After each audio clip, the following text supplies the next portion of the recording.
DP Records, baby.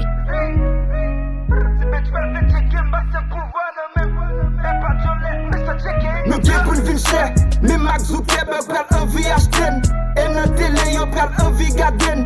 Sak te kon zim ke l pa envisaje. Gon fason ma boulop yo pral anvi kache. De toute façon ma prêté mwen, Cholon va sa contre tem bien. Big shout out tout sak te témoin. Nan moment bad yo ki kon souvent si fort mwen rete mwen. Nou gen pou n'vin chè, mi Mark Zuckerberg pral anvi acheten. E nan tele yo pral anvi gaden. Sak te kon zim ke l pa envisaje. Gon fason ma boulop yo pral anvi kache. De toute façon ma prêté mwen, Cholon va sa contre tem bien. Big shout out tout sak te témoin. Nan moment bad yo ki kon souvent si fort mwen rete mwen. Life a jam easy pou mwen. Chaque jour et deux met ton critique sous moi.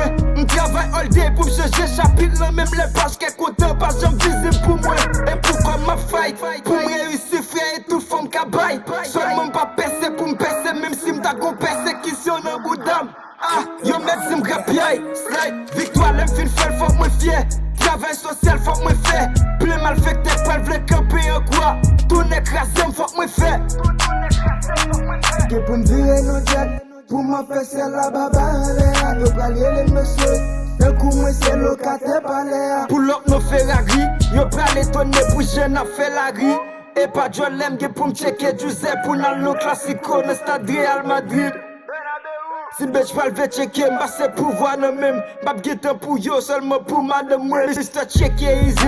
Ça converse style yo pral take easy. Jodi à l'âme de si poser busy. Même décider vesti pour me remplir pour n'vecher. Mi Mark Zuckerberg pral envie acheten. Et nan télé yo pral envie gaden. Sak te kon zim ke l pa envisaje. Gon façon ma boulop yo pral envie caché.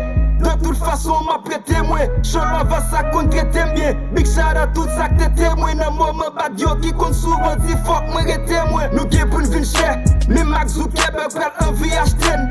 E nan tele yo pral envie gaden. Sak te kon zim ke l pa envisaje. Gon façon ma boulop yo pral envie caché. De toute façon ma prêté mwen, Cholon va sa contre tem bien. Big shout out tout sak te témoin. Nan moment bad yo ki kon souvent si fort mwen rete mwen.